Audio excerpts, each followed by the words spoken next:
Green mortgages. Everybody's raving about it. What is it all about? Everybody says it's about EPC, but what does that even stand for? Hi, my name's Manda Walker and I'm the mortgage coach, and I believe everyone has a right to own their own home.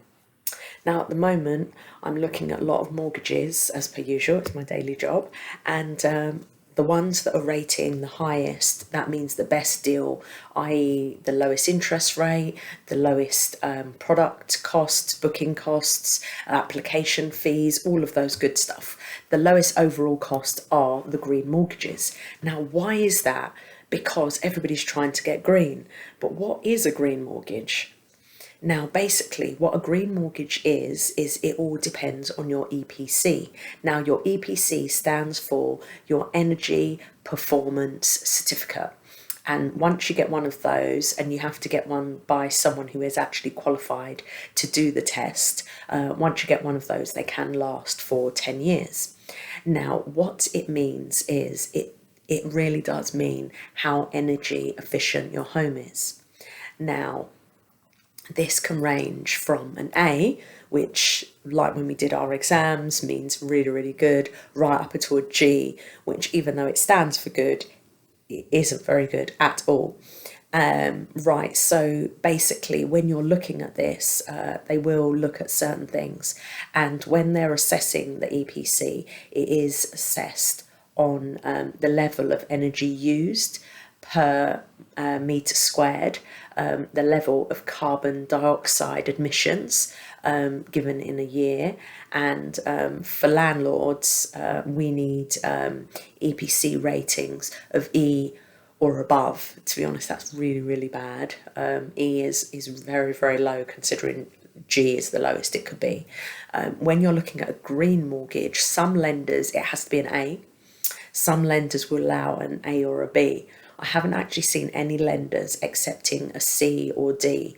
Now, a lot of estate agents, when they're promoting it in Zoopla, you'll see it and it will be like the colour coding, like the traffic lights, and you'll see it going along in bars. And they promote, oh, we're a C or we're a D. But it doesn't mean very much when lenders are only accepting A and Bs. So just watch out for that. But if you do already own your own home, and or you're a landlord now thinking, that you need to sort this out to have a higher EPC rating, which is what everybody's going for 2025, then there are some tips. Now, I found some really interesting stuff on some of the websites when I was doing some research on it, because I'm not an EPC expert, but I am aware of what it is and how it affects mortgages. So I just wanted to understand, how can you actually improve it? I mean, in our own home, my husband's really good at this kind of stuff. And when we did our extensions, what he did was he made sure that we had underfloor heating. He made sure everything was really well insulated and stuff like that. Now, I didn't actually ask him why I was doing it. I just kind of went along with it. But now I've done some research, I realise that the top few things that they say to do are some of those things. So the first one, and he did these, is the lights. So change the lighting to the energy efficient lighting. So change all the bulbs, and it does less energy, which is good for the environment, but it's also good for our pocket, because as we all know at the moment, energy prices have skyrocketed. So if you have the energy efficient light bulbs, then it will be a lot better for you. The next thing is, as I mentioned before, draft proofing.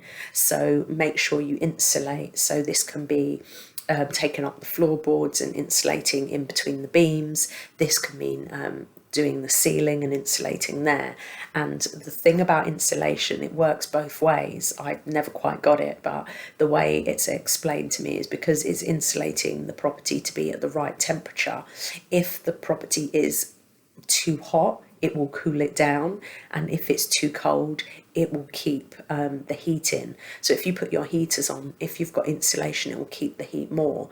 But then when the property is overheating, it will make sure that you have it's insulated enough that it will keep the property cool when you haven't got heating on. So it will keep it at the temperature that you desire, which is really, really good. And insulation, it doesn't cost a lot.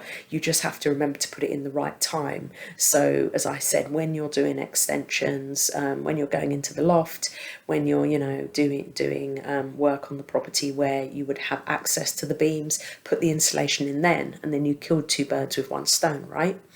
The next thing is insulation, but also draft proofing. So that's round windows, round doors, making sure that the heat doesn't escape and the cold air doesn't get in. So it kind of works both ways. And then also cavity wall insulating. So we did this a lot with our extensions, and it really, not only does it help with energy efficiency, but it also helps with the noise. So like even soundproofing and things like that, that really, really does help to, it insulates the sound, but sound travels through air, right? So it kind of is logical that if you've have a well insulated property, not only do you have that benefit of keeping the heat in and keeping the right temperature, so you can turn off the boiler whenever you need to, or not have it on at all during the summer because of the way you've insulated and everything. But it also helps with sound, and sometimes, especially me having two kids, they're nearly as chatty as I am. So yeah, it's great to have that kind of soundproofing, because then and with me, I have a lot of conversation with clients, and I want it to be confidential. So it's great the fact that I know my voice, because I naturally don't speak quietly. A lot of people whisper and talk like this, but that's not really me. I've always pronunciated, which is great when I'm talking on presentations and things, but it isn't very good when I'm trying to have a private conversation. So soundproofing is great. The next thing I mentioned was not having to have the boiler on. Now, make sure your boiler has an annual check. Make sure your boiler is replaced. They normally tend to say every 10 years, but just check it out and keep an eye on your boiler. And that's a great tip for first-time buyers when you're looking around properties. I did talk about first-time buyer clips in a couple of videos before, but this one is check out your boiler, because if your boiler is on its way out, this can be very expensive to replace. The other thing is, and I've got this for my home and also for my rental properties, British Gas, or whoever you want, it doesn't have to be British Gas, but I've got British Gas, home care. So you can ring them up, and even your tenants can ring them up, which is great because that saves time. And at the end of the day, if you ring them up and say, oh, X, Y, and Z has happened, be it the pipes, or be it the heating, or be it the boiler itself, so many things can go wrong, and you're trying to organise between you, the tenant, and them to find an appropriate time for them to access the property. Because if you've got landlord cover, which I've got, then the tenants can automatically contact them. And the other thing I did is I capped it.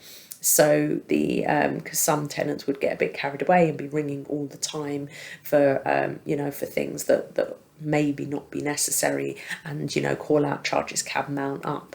So I got to a point with a certain situation where it was give them permission to contact, but keep it restricted, or even have it so you just pay extra and you get free call outs. You don't get charged every single time they get called out, or there's excess on the service that they provide for parts and repairs. You can get rid of the excess or have a slight excess depending on what you need it for. So it can be very cost effective, and plus it just saves you time and hassle knowing it's covered, because I don't know what it is, but boilers always seem to go wrong in the winter.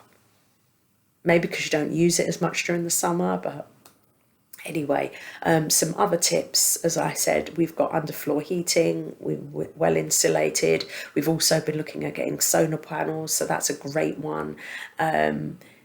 Heated pipes, double glazing. Some people even get triple glazing to make sure. But I think if you've got double glazing and you really well insulate the place, and you make sure, because obviously it's where the window meets the window frame, that there could be a slight gap, and depending on the time of year, if your doors warp, then that means if they're wood, they expand and contract. Then that would mean that if you haven't got a good draught excluder that would actually stretch with it, so like a sponge type substance, so it gets wider when the door is contracting, and smaller when the door is expanding, then that way you're covered the whole time from draft and everything.